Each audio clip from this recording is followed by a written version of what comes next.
যমুনা টিভিতে একটা talk show হয়, দাঁড়ে দাঁড়ে, বসে বসে না, দাঁড়ে দাঁড়ে। সব জায়গায় বসে বসে টক শো হয়, উটি দাঁড়ে দাঁড়ে হয়। উটি দাঁড়ে দাঁড়ে করে কেন জানেন? টক শো আপনাদের মনে প্রশ্ন জাগেনি কেন দাঁড়ে দাঁড়ে টক শো করে? জানেন না? আমি জানি। ডাক্তারি মতে সবচেয়ে বেশি পাদ বের হয় বসা অবস্থা। কারণটা হইলো বসলে পেটের ভেতরে চাপ বাড়ে। আপনি যখন বসেন বা একটু সামনের দিকে ঝুঁকেন, তখন পেট আর ওই অন্ত্রের উপরে প্রাকৃতিক প্রেসার তৈরি হয়। এই চাপ গ্যাসকে সহজে বাড়াই যেতে সাহায্য করে। দাঁড়াইলে এই চাপ কম থাকে। তো আবার যে কোণ আছে না, অ্যাঙ্গেল, ওটা বসলে শিথিল হয়ে যায়। তো শরীরের ভিতরে প্যাসেজ আরো খোলা থাকে, তাই গ্যাস বের হওয়া সহজ। দাঁড়ায় থাকলে পেশিগুলো বেশি টাইট হয়ে থাকে, শক্ত হয়ে থাকে। তো দাঁড়ায় শরীরের ভারসাম্য ঠিক রাখে, তাই পাত বের হওয়ার পথ কিছুটা বন্ধ থাকে। খেয়াল করে দেখেন, উইকল আগে বসেই টকশো করেছিল এডিটর সাহেব। আগের একটা টকশো দেখান না, ঢাকার কসাই আসাদুজ্জামান খান কামালের সাথে টকশো এরা দেখান। সেই সাহসী তরুণ কিন্তু আজকে অনেক কঠিন একটি কাজ করছেন। স্বরাষ্ট্র মন্ত্রণালয়ের মতো এত গুরুত্বপূর্ণ একটি মন্ত্রণালয় পরপর 2বার পূর্ণাঙ্গ দায়িত্ব পালন করছেন। এখন এই কঠিন কাজটা কি করে করছেন? ওই বসে থেকে বুঝিছে যে বসলে পাত বেশি হয়, দাঁড়াইলে পাত কম হয়। এটা কথা কি জানো বন্ডি? দাঁড়ে পেদলে না শব্দ বেশি হবে, কারণ বেরোয়ার পথ তো টাইট থাকে। তার মানে বসে থাকলে পাত বেরোনোর জন্য ভিআইপি গেট খোলা থাকে, আর দাঁড়িয়ে থাকলে বন্ধ থাকে, তাই চাপ বাড়ে, হর্ন বাজে। তো আমার কলে পাত নিয়ে একটা পুরো এপিসোড আছে। তোমার প্রোগ্রাম দাঁড়ে করার হাইপোথিসিস দিয়ে আর একটা ডক্টরাল লেভেলের এপিসোড বানানো যাবে কলে। তো হচ্ছে কি, ব্যারিস্টার শাহরিয়ার ও টকশায় যায় কইছে ওই যে নাম ভুলে যায়, ওই যে সৌরদীপ বডিগার্ড। তো কইছে কি, সৌরদীপ বডিগার্ড বিশ্বাসঘাতক। বিজয়ের মাসে যমুনা টেলিভিশনের সেটে দাঁড়িয়ে আপনি বঙ্গবন্ধুকে বিশ্বাসঘাতক বলেছেন। আমি আমার জায়গা থেকে বাংলাদেশের স্বাধীন বাংলাদেশের নাগরিক হিসেবে এর প্রতিবাদ জানিয়ে রাখলাম। আপনার আপনাকেও বলে দিই, সেটি বঙ্গবন্ধু না, আপনার কাছে হতে পারে। শোনেন, আপনি উপস্থাপক, আগে আমাকে শেষ করতে দেন না। আপনি এখানে নিয়ে আসছেন বলে না, এখানে নিয়ে আসছেন বলে না, আপনি শোনেন, আগে কথা শোনেন, ইট ইজ নট ইওর না, ঠিক আছে। এই অনুষ্ঠানে তাহলে আপনি একটা জিনিস শেষ করে দিতে পারবেন না। আপনাকে ফ্লোর দিব, আপনি আবার আমি উত্তর দিব। ঠিক আছে, ঠিক আছে। এই অনুষ্ঠান কিভাবে চলবে সেটা আমি না, এটা বলবেন না, এটা স্বৈরাচারী কায়দা, এটা স্বৈরাচারী। আমরা আমন্ত্রিত অতিথি মানে হচ্ছে ভগবান, ভগবানকে আপনাকে সম্মান করতে হবে। আপনি এই কথা আগেও বলছেন একদিন। আপনার অনুষ্ঠান বলে কিছু নাই। না, আপনার অনুষ্ঠানে আমি আসিনি। আপনি আপনার অনুষ্ঠানে আসছি, আমি আসছি এই 16 কোটি মানুষকে কথা বলার জন্য। না, আমি যমুনা টেলিভিশনে আমন্ত্রণে এসেছি, আপনার অনুষ্ঠানে না। আপনি এটা কথা বলতে পারেন না, আপনার অনুষ্ঠান, এটা যমুনার টেলিভিশনের অনুষ্ঠান না। কিন্তু এইভাবে কথা বলবেন না, এইভাবে কথা বলবেন না, সম্মান দিয়ে কথা বলেন। আমি আপনাকে যথেষ্ট সম্মান দিয়ে কথা বলছি, সম্মান দিয়ে কথা বলতেছি যে আপনার। আর নিকল কাইন্ডে কাইটে শেষে আমাগুড়ি দিয়া কাটে, মানে এটা প্রজন্মের কেমনে ব্রেন ওয়াশ করেছে আমলিক। শর্টে বডিগার্ড যে বিশ্বাসঘাতক, এটা অঙ্ক কইসা প্রমাণ করে দেওয়া যাবে। আমি এটা করবো আজকের এপিসোডে না, পরে করবো আর কি। কিন্তু তার আগে আর একটা ইস্যু নিয়ে আলাপ করার আছে, গুরুত্বপূর্ণ বিষয়। অনেকে ভাবতেছে যে আজকে বোধহয় নিকলরে ধরবো আমি, না আজকে না, আজকে ব্যারিস্টার শাহরিয়ারকে ধরবো। এখন সবাই নড়ে চড়ে বসবি, ব্যারিস্টার শাহরিয়ার আবার কি করলো, কি অপরাধ করলো? এখন ব্যারিস্টার শাহরিয়ার আমাকে কয়ে, দাদা আমার কি অপরাধ? হাসিনার মতো করে। দেশবাসীর কাছে আমি বিচার চাই, কি অপরাধটা কি করেছি। আসেন ওর অপরাধটা দেখি। উনি কইছে সৈয়দের বডিগার্ড বঙ্গবন্ধু নামের যোগ্য না। এডিটর সাহেব শোনান। তার মার মতো, তার নানার মতো একটা বিশ্বাসঘাতক। কিন্তু আমি বঙ্গবন্ধু বলতে নারাজ, কারণ উনি এই উপাধির যোগ্য না। কেন যোগ্য না? একটা করে বলবি। 73 সালে প্রথম ভোটের কারচুপি বাংলাদেশের ইতিহাসে শুরু করলো উনি। 73 সালে বিনা প্রতিদ্বন্দ্বিতায় শেখ সাহেবের বিরুদ্ধে যারা দাঁড়াবে তাদেরকে অস্ত্রের মুখে সরিয়ে দিয়ে উনি বিনা প্রতিদ্বন্দ্বিতায় জিতলেন, যেটা শেখ হাসিনা অ্যাডপ্ট করলেন। ৭০ সালে যখন দুর্ভিক্ষ, যখন আমার বোনেরা বাসন্তীরা জাল গায়ে দিয়ে থাকে, তখন তার ছেলের মাথায় সোনার মুকুট দিয়ে বিয়ে হচ্ছে। তার মন্ত্রীরা বিদেশি ইম্পোর্টেড হুইস্কি ছাড়া খেতে পারে না, সেজন্য তাদের নাম হয়ে গেল বোতল মন্ত্রী।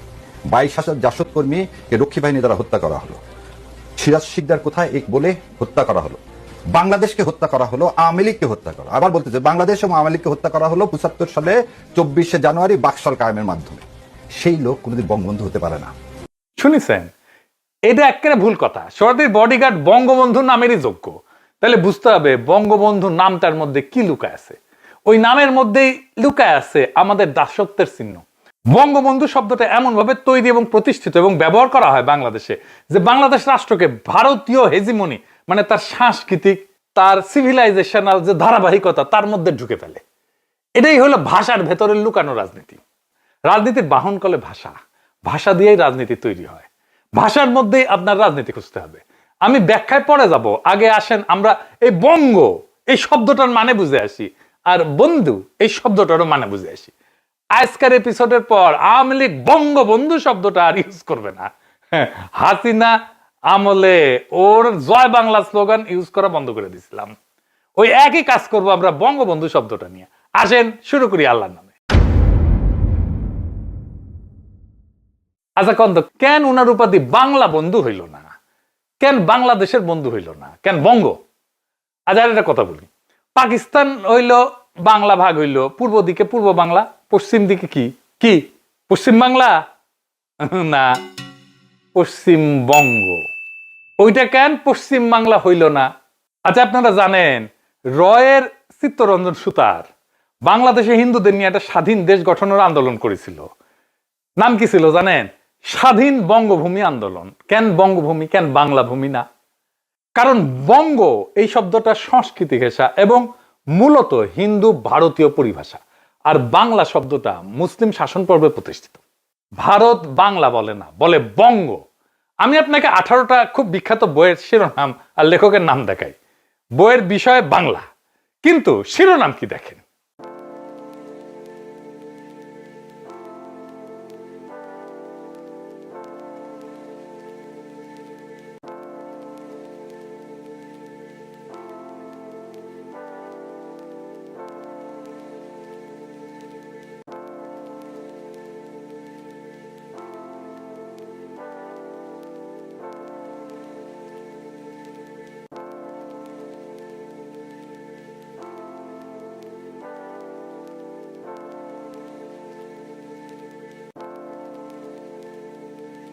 নাম দেখে বুঝিছেন এইগুলা ইন্ডিয়ান লেখক। এমনকি ঈশ্বরচন্দ্র বিদ্যাসাগর বাংলা ভাষাকে বলতেছেন বঙ্গ ভাষা, বাংলা না। কেন কেন কেন কেন? এই প্রশ্নের উত্তর পাইলে বুঝবেন যে কেন বঙ্গবন্ধু, আর বঙ্গবন্ধু মানেটা আসলে কি। বঙ্গ শব্দের উৎস স্পষ্টভাবে প্রাচীন ব্রাহ্মণিক সংস্কৃতি ঘেঁষা। প্রাচীন ভারতীয় এটা জিও কালচারাল শব্দ। মহাভারতে বঙ্গ আছে, বঙ্গ পুরাণে আছে, রঘুবংশে আছে, বৃহৎ সংহিতা আছে, পাণিনির অষ্টাধ্যায়ীতে আছে। বাংলা নাই, বঙ্গ। মহাভারতে বলা হয়েছে অঙ্গ বঙ্গ কলিঙ্গ, এই রাজ্যগুলা এই জনপদের নাম হিসেবে ব্যবহৃত। এটাই বাংলা আসলে। তার মানে বঙ্গ শব্দটা সংস্কৃতি ভিত্তিক ব্রাহ্মণিক ঐতিহ্যের ভাষা প্রকৃতির অংশ। কালিদাসের রঘুবংশ কাব্যে রঘুর দিগ্বিজয়ে বঙ্গ দখলের উল্লেখ আছে। বৃহৎ সংহিতায় বঙ্গকে একটা নক্ষত্র এবং দিক সংক্রান্ত রাজ্য হিসেবে উল্লেখ করা হয়েছে। এই বঙ্গ ধারণাটা সম্পূর্ণই মুসলিম আগমনের আগের পরিভাষা এবং বৈদিক পরবর্তীকালের রাজনৈতিক ভৌগোলিক ধারণার একটা অংশ। আর বাংলা শব্দ এইটার জনপ্রিয়তা এবং প্রশাসনীকরণ এটা মুসলিম শাসনকালে এবং তুর্কি আফগান মুঘল প্রশাসনে এটার প্রাতিষ্ঠানিক ব্যবহার শুরু হয় 1200 থেকে 1300 শতকের পর থেকে। বাংলা শব্দটা রাজস্বের নথি, ফার্সি দলিল, তারপরে বিদেশি ভ্রমণ কাহিনী এবং পরবর্তীতে মোগল সুবা হিসাবে আনুষ্ঠানিকভাবে রাষ্ট্রীয় পরিচয়ে প্রতিষ্ঠিত হয়। ইবনে বতুতার লেখা যদি দেখেন, ওইখানে কিন্তু উনি বঙ্গ বলেননি, বঙ্গাল বলছে বা বাংলা বলছে। তুর্কি আমলে দলিল পত্রে বাংলা রাজত্ব বলা হয়েছে, সালতানাতি বাংলা। 16 শতকে মুঘল প্রশাসনে আকবরের আমলে পুরো অঞ্চলকে সুবে বাংলা বলা হয়েছে। আইনি আকবরীতে যে রাজস্ব দলিল যেটা, সেটা স্থানীয় পরিচয় বলা হয়েছে বাংলা। ফরাসি পর্যটক আসছিলেন ফ্রাসো বার্নিয়া, সেও বাংলা বলছে তার লেখায় এই অঞ্চলকে। তার মানে হইতেছে মুসলিম শাসনকালে বঙ্গ থেকে বিচ্ছিন্ন হইয়া বাংলা শব্দটা রাষ্ট্রীয়, ভৌগোলিক এবং জনসমষ্টির পরিচয় হয়ে ওঠে। যেখানে বঙ্গ ছিল রাজ্য বা জনপদের নাম, বাংলা ছিল দেশ, জনসমষ্টির নাম। কিন্তু তারপরেও বঙ্গ শব্দটা ভারতীয় এলিট ব্যবহৃত পরিভাষা হিসেবে টিকে থাকে এবং উপনিবেশিক ভারতেও ভূগোল এবং সাহিত্যিক অভিজাত পরিভাষা হিসেবে বঙ্গ শব্দটাই ভারতীয়রা ব্যবহার করতে শুরু করে। যারা ব্রাহ্মণ, হিন্দুত্ববাদী, মধ্যবিত্ত বাঙালি হিন্দু সমাজ, ভদ্র সমাজ, যারা ইংরেজি শিক্ষিত তাদের সাহিত্যিক চর্চায় বঙ্গ, বঙ্গদেশ, বঙ্গভূষণ, বঙ্গনারী, বঙ্গ সাহিত্য এই সমস্ত শব্দগুলো প্রাধান্য পায়, কারণ তারা নিজের পরিচয়কে সংস্কৃত নির্ভর ব্রাহ্মণিক ঐতিহ্যের মধ্যে খুঁজে পায়। বঙ্কিমচন্দ্রই বঙ্গ দর্শন লিখছে, বঙ্গদেশের ইতিহাস লিখছে। রবীন্দ্রনাথ বঙ্গমাতা, বঙ্গভাষা এই সমস্ত ব্যবহার করছে। এমনকি ভারতের স্বাধীনতার পরেও পশ্চিমবঙ্গ নাম বাংলা হয় না, পশ্চিম বাংলা হয় না, পশ্চিমবঙ্গ হয়। ভারতের সংবিধান অনুযায়ী রাজ্যের নাম কিন্তু ওয়েস্ট বেঙ্গল, ওয়েস্ট বাংলা না। কিন্তু বাংলাদেশের দৃষ্টিকোণ থেকে লজিক্যাল নাম হয়তো পশ্চিম বাংলা, তাই না? কিন্তু ভারত বঙ্গ শব্দই থেকে যায়, কারণ বাংলা শব্দটা মুসলিম শাসনকালীন পরিচয়, বঙ্গ শব্দটা হিন্দু অভিজাত সাংস্কৃতিক শিকড়, বঙ্গবন্ধু শব্দটাও তাই। বঙ্গবন্ধুর বঙ্গ শব্দটাও অভিজাত হিন্দু সাংস্কৃতিক শিকড় থেকে আসছে। ভারতের রাষ্ট্রীয় পরিচয় সংস্কৃত ঘেঁষার নাম ব্যবহার করার প্রবণতা আছে কিন্তু, যেমন ওড়িশা থেকে ওডিশা করছে, মাইসোর থেকে কর্ণাটক করছে, বেঙ্গল থেকে বাংলা করার বদলে কিন্তু তারা ধরে রাখলো বঙ্গকেই, বেঙ্গলকেই। অর্থাৎ ভারতের দৃষ্টিতে বাংলা হইতেছে ইসলামিক ভাষা, মুসলিম প্রশাসনিক ভাষা, মুসলিম প্রশাসনিক রঙে রঞ্জিত। সেই পরিচয় এড়ায় তারা বঙ্গ এই পরিচয়টাকে ধরে রাখে। যেমন আগে বলছি যে বাংলাদেশের হিন্দু পৃথক রাষ্ট্রের দাবির আন্দোলনের নাম হয় বঙ্গভূমি। এই আন্দোলন যদি হিন্দু আবাসভূমির দাবি করে তার নাম বাংলাভূমি না, বঙ্গভূমি রাখাটাই লজিক্যাল, কারণ বঙ্গভূমি নামটা সংস্কৃতি ভিত্তিক। ভূমিও সংস্কৃত শব্দ, বঙ্গ সংস্কৃত শব্দ, এই দুইটাকে মিলায় একটা স্পষ্টভাবে হিন্দু ধর্মীয় ব্রাহ্মণিক সংস্কৃতিকে রাষ্ট্র পরিচয় তৈরি করার একটা চেষ্টা করা হয়েছিল। হিন্দু জাতীয়তাবাদী গোষ্ঠীর কাছে বাংলা শব্দটা মুসলিম সুলতানি রাষ্ট্রের নাম, মুসলিম জনগোষ্ঠীর রাষ্ট্রীয় পরিচয়। এটা মুসলিম সংখ্যাগরিষ্ঠ বাংলাদেশের ইতিহাসের সাথে যুক্ত, তাই তারা দাবি করে বঙ্গভূমি হিন্দু ভূমি, বাংলা ভূমি না। কিন্তু সেই কারণে রাজনৈতিকভাবে বঙ্গ শব্দটা তাদের পক্ষে বেশি উপযোগী। হিন্দু ইতিহাস মানে বঙ্গরাজা, বঙ্গীয় সভ্যতা, বঙ্গদেশ, বঙ্গসেনা, এইটাই হিন্দুত্ববাদের ভাষাগত শিকড়। আমি লিটারেচার থেকে কিছু উদাহরণ দিই। ধরেন মাইকেল মধুসূদন দত্ত, হে বঙ্গ ভান্ডারে তব বিবিধ রতন। এইখানে বঙ্গ একটা সভ্যতা ভিত্তিক পরিচয়, রাষ্ট্রভিত্তিক না কিন্তু। অর্থাৎ বঙ্গ মানে কোন রাজনৈতিক সত্তা না, বরং একটা সাংস্কৃতিক শিকড়। এই বঙ্গ শব্দটা উচ্চকিত, বর্ণময়, ক্লাসিক্যাল। আমি বলছিলাম না কলকাতার ইংরেজি শিক্ষিত, এটা মধুসূদনের ইংরেজি শিক্ষিত দৃষ্টিভঙ্গি এবং হিন্দু পৌরাণিক ঐতিহ্যের সাথে মিল রেখা ব্যবহৃত একটা লিটারারি হাই ওয়ার্ড। বঙ্গবন্ধুর বঙ্গটাও হিন্দুত্ববাদের একটা লিটারারি হাই ওয়ার্ড। এইটা শিক্ষিত হিন্দু মধ্যবিত্তের কালচারাল সেলফ ডেফিনেশন। রবীন্দ্রনাথও বঙ্গ শব্দটা একইভাবে উচ্চকিত সাংস্কৃতিক পরিচয় হিসেবে ব্যবহৃত। রবীন্দ্রনাথ যখন লেখেন বঙ্গমাতা, বঙ্গলক্ষ্মী, বঙ্গভূষণ, এই সবই সংস্কৃত ধর্মী হিন্দু পুরাণ ঘেঁষা কাব্যিক এবং অভিজাত ভাষার ব্যবহার। অর্থাৎ রবীন্দ্রনাথের লেখায় বঙ্গ এক ধরনের কালচারাল ক্লাসিসিজম। ইন্ডিয়ার যে ন্যাশনাল অ্যান্থেম আছে না, জাতীয় সঙ্গীত আছে না, ওখানে লিখতেছে সে জনগণ মন অধিনায়ক জয় হে ভারত ভাগ্য বিধাতা, পাঞ্জাব সিন্ধু গুজরাট মারাঠা দ্রাবিড় উৎকল বঙ্গ, বিন্ধ্য হিমাচল যমুনা গঙ্গা উচ্ছল জলধি তরঙ্গ, তব শুভ নাম জাগে তব শুভ আশিস মাগে, গাহে তব জয় ও গাথা। তারপরে ধরেন তার বঙ্গবাণী কবিতায় বঙ্গ আমার জননী আমার ধাত্রী আমার আমার দেশ, কেন গো মাতর শুষ্ক নয়ন, কেন গো মাতর রুক্ষ কেশ, কেন গো মাতর ধুলায় আসন, কেন গো মাতর মলিন বেশ। রবীন্দ্রনাথের কাছে বঙ্গ শব্দটা একেবারেই ইন্দো আর্য তৎসম সাংস্কৃতিক ঐতিহ্যের শব্দ, বাংলা না। বঙ্গ মাতা বঙ্গ লক্ষ্মী মোরে করো দয়া, এখানে বঙ্গ মাতা ভূমি সভ্যতার একটা দেবীকরণ, এটা জনগোষ্ঠী না, এটা কালচারাল হোমল্যান্ড। তাহলে এখন আমার ক্ষুদ্র ভ্রাতার ভগিনীর প্রশ্ন তুলতে পারবেন, তাহলে কেন রবীন্দ্রনাথ আমার সোনার বাংলা লিখল? গুরুত্বপূর্ণ প্রশ্ন। রবীন্দ্রনাথ আমার সোনার বাংলা কেন লিখছিলেন, এটার উত্তর দিতে হইলে তিনটা স্তর বুঝতে হবে। গানটা কখন লেখা, কোন রাজনৈতিক পরিস্থিতিতে লেখা, কেন বাংলা শব্দটা বেছে নেওয়া হলো, বঙ্গ না। গানটা লেখা হয়েছিল 1905 সালের বঙ্গভঙ্গের প্রতিবাদে। আপনি খেয়াল করেন, বঙ্গভঙ্গ, বাংলা ভঙ্গ না কিন্তু, বঙ্গভঙ্গ। 5 সালে লর্ড কার্জন বঙ্গভঙ্গ ঘোষণা করে। পশ্চিম অংশ যেটা পশ্চিমবঙ্গ, আর পূর্ববঙ্গ যেটা মুসলিম সংখ্যাগরিষ্ঠ ঢাকা রাজধানী হবে, নবগঠিত আসাম বাংলা প্রেসিডেন্সি হবে। এই সময় হিন্দু স্বদেশী আন্দোলন প্রবলভাবে সামনে আসে এবং তারাই বঙ্গভঙ্গকে বাধা দেয় এবং শেষ পর্যন্ত বঙ্গভঙ্গ হইতে পারেনি। রবীন্দ্রনাথ গানটা লেখে বঙ্গভঙ্গ রদ আন্দোলনের মাস মোবিলাইজেশন তৈরির জন্য। এইখানে অত্যন্ত গুরুত্বপূর্ণ বিষয়, রবীন্দ্রনাথ বঙ্গমাতা, বঙ্গ, বঙ্গভূমি এই শব্দ বহুবার ব্যবহার করছেন সাহিত্য জীবনে, কিন্তু এই গানটাতে তিনি বঙ্গ না বাংলা বেছে নিলেন। এটা কাকতালীয় না, এটা চিন্তাশীল রাজনৈতিক সিদ্ধান্ত। কেন রবীন্দ্রনাথ বঙ্গ শব্দটা ব্যবহার করলেন না? কারণ বঙ্গ শব্দটা হিন্দু ভদ্র সমাজের সংস্কৃত ঘেঁষা অভিজাত শব্দ। ফলে তিনি যদি গান লিখতেন আমার সোনার বঙ্গ, তাহলে সেটা হিন্দু ভদ্রলোকদের গান হতো। মুসলমান কৃষক পূর্ববঙ্গের দরিদ্র কৃষকদের গান হইতো না। এই পূর্ব বাংলার দরিদ্র মানুষেরা সেই শব্দে নিজেদের অস্তিত্ব খুঁজে পাইত না।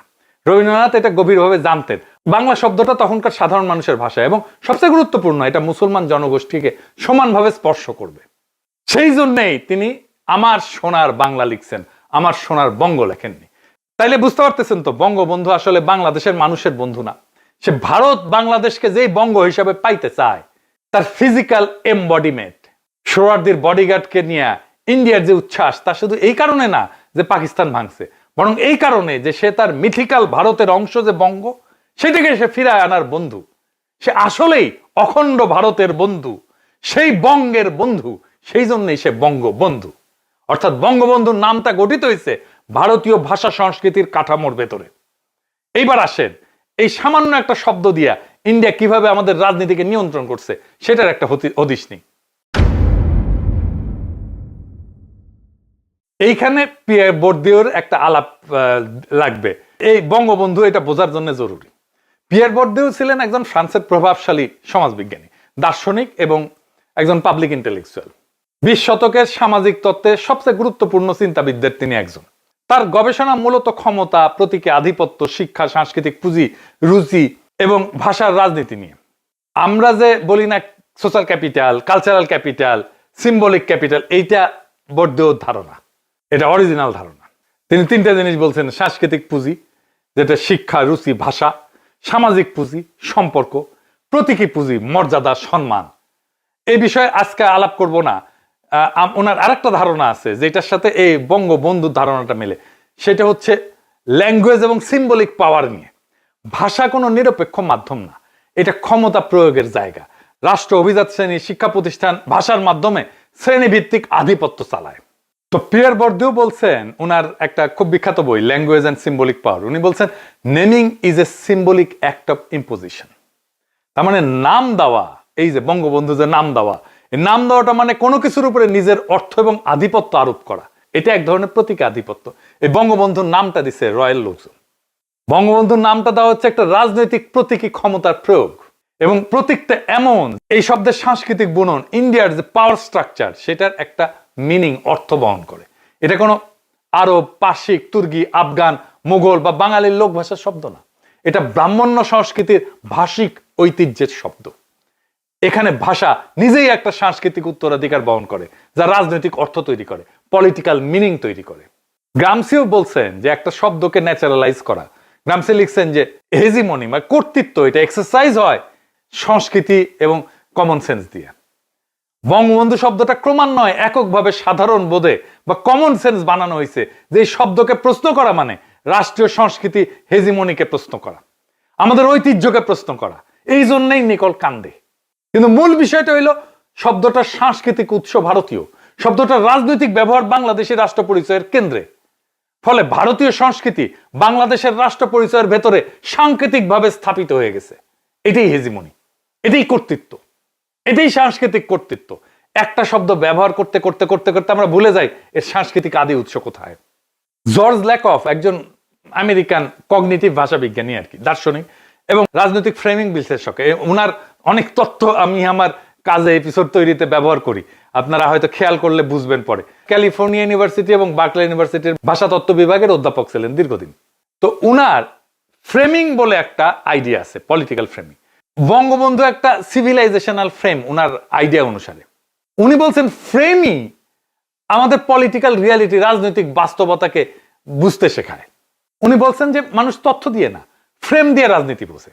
বঙ্গবন্ধু ফ্রেমটা অবচেতনভাবে একটা সিভিলাইজেশনাল বার্তা দেয়। এই ফ্রেমের ভিতরে লুকানো সাংস্কৃতিক কাঠামো, বঙ্গ যেটা ভারতীয় ভূগোল সভ্যতার একটা অংশ, একটা সাংস্কৃতিক ধারা, বন্ধু একটা সংস্কৃত শব্দ, হিন্দু দর্শন, বেদান্তিক নৈতিকতার ভাষা। এই শব্দটার গঠনই উপমহাদেশীয় হিন্দু সংস্কৃত নেমিং ট্র্যাডিশন, নাম দেওয়ার ট্র্যাডিশন, নাম দেওয়ার রীতি।